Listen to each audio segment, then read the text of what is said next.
Ladies and gentlemen, may I introduce His Excellency, the Minister of Defence for Hungary, Dr. István, Simicskó.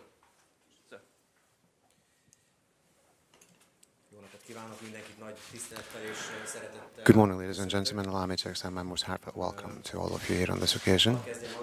Allow me to start with the fact that we are just finished with a very important conference during the past 1.5 days. It's very important for Hungary that NATO decided to bring the transformation seminar here to Hungary and that we could think together on the issues and challenges of security of the future. Therefore, it is indeed a privilege that this happened. We managed to conclude very important and fruitful discussions and conversations yesterday. And it is a great pleasure that Mr. Jens Stoltenberg, the Secretary General of NATO, has arrived, who shall meet the Hungarian Prime Minister later this day. Allow me to share with you the fact that last year I actually gained first-hand experience in Norfolk from the experts of NATO. The Norfolk Command Center takes care of the planning and strategic planning work headed by General Mercier, and it was my great pleasure that I could welcome him and Madam Secretary General here in Budapest.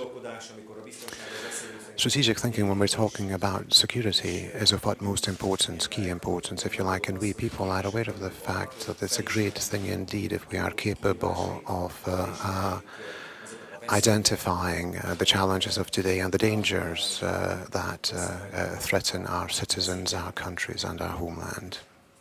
This is a great thing indeed that we are capable of identifying these threats, but it is indeed very important that we do our best to remedy these problems, these issues. Every challenge, every problem is an opportunity at the same time to take action. And we do not have to take action alone, but as a member of the strongest military alliance in the world today. Jointly, together with our friends, we can remedy these challenges. And therefore we can also express our solidarity. There are new challenges that we face, and nowadays the security of Europe has deteriorated. And I am terribly sorry, but I have a sad obligation. Allow me to express my condolences to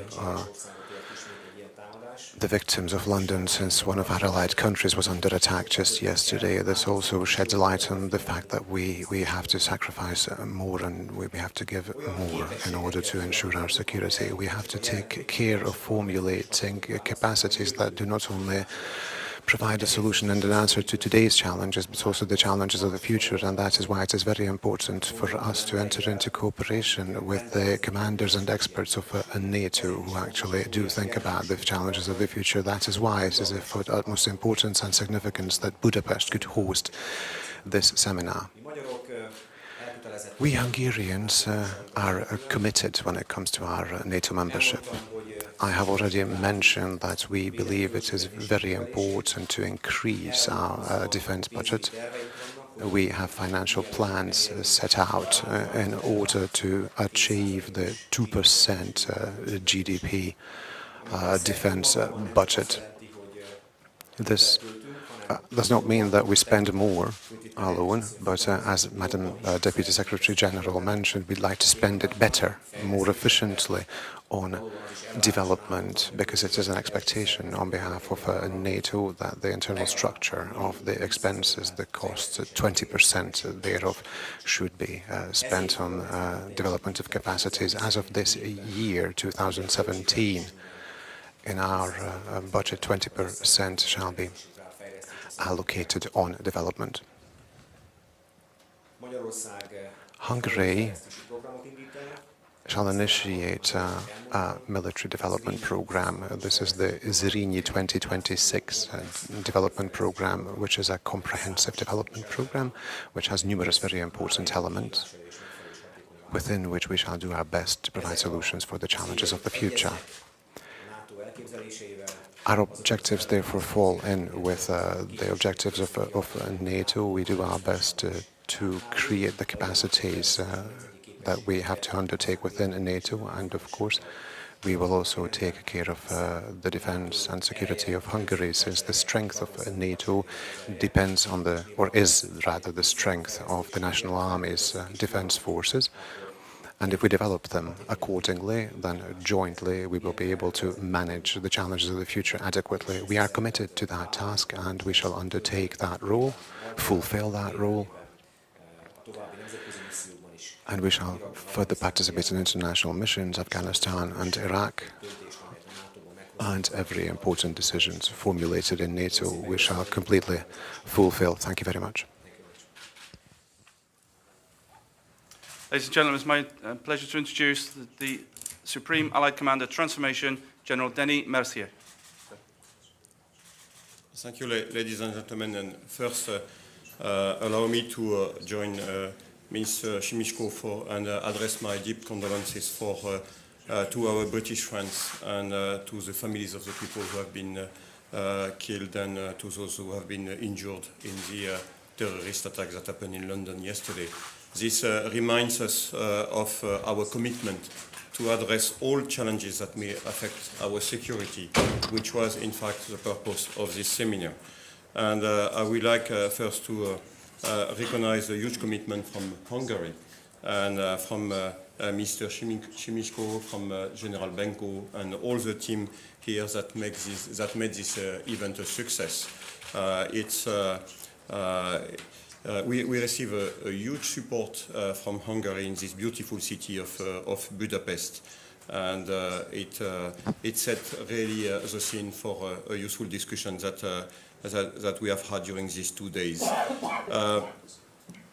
We have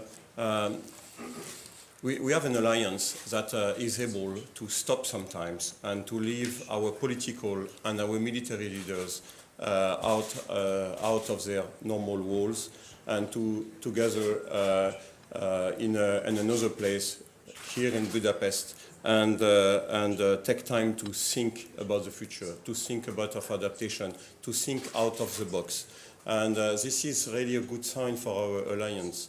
And this is a clear demonstration of the willing of the alliance to continue to adapt permanently. And this is necessary because we recognize during this conference that we are in a very complex world, and a complex world calls for new answers. And one of the key questions I receive in my command, which is the Light Command Transformation, is what do you transform? And I always say, I don't know, because this is not the purpose of it. The purpose of it is how we adapt the alliance's posture in order to be sure that we can face the challenge of today and we can prepare the future operations. So this was really the aim of this conference, how we improve today and how we shape tomorrow and how we bridge the two in order to keep the edge against any kind of adversary. And we can see that either in the military or in the civilian world, the best organizations are the organizations that are able to operate and to adapt simultaneously and prepare the future. And this is exactly what we have done during these 2 days, gathering here the political and military leaders. And I really thank the Deputy Secretary General, Mrs. Rose Gottemoeller, for her presence and for bringing here all the NATO stakeholders in order to have the discussion we have had. In the complexity of the world I talked about, no nation, no organization in itself has all the answers, and we acknowledge the necessity to deal with the security with a wide range of partners. And we had a wide range of partners during this conference. And when I mention partner, I do not only mean partner nations, but I mean think tanks. I mean people coming from various horizons in order to help us think differently. And this was the aim of the NATO Transformation Seminar. And now we'll have to look at the outcomes and see how we can integrate that in the adaptation of the alliance. Thank you. Ladies and gentlemen, it's my honour to introduce NATO's Deputy Secretary General, the Honourable Mrs. Rose Gottemoeller.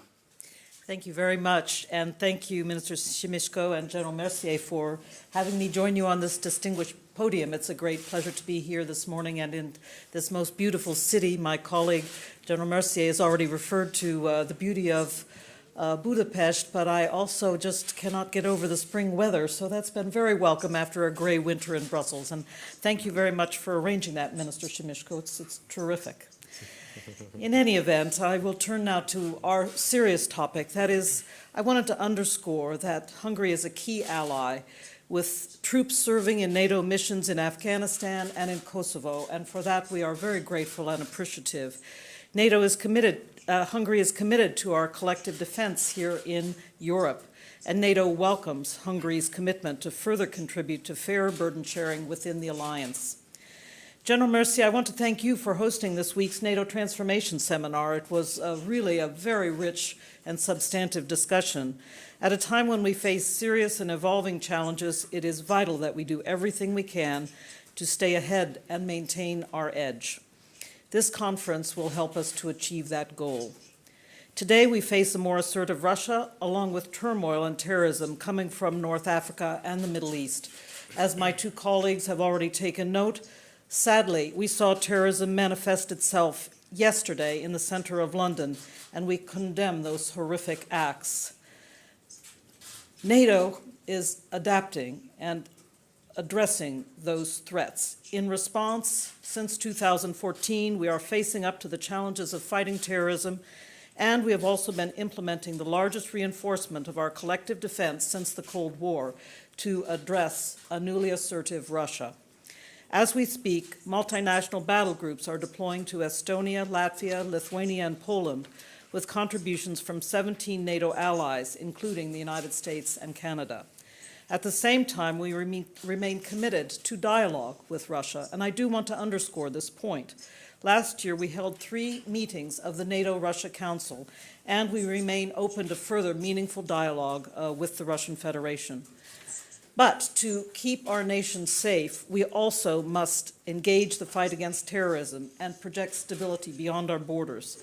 Because when our neighbors are more stable, we, the alliance, are more secure. And one of the best tools we have for this is to build the capacity of local forces.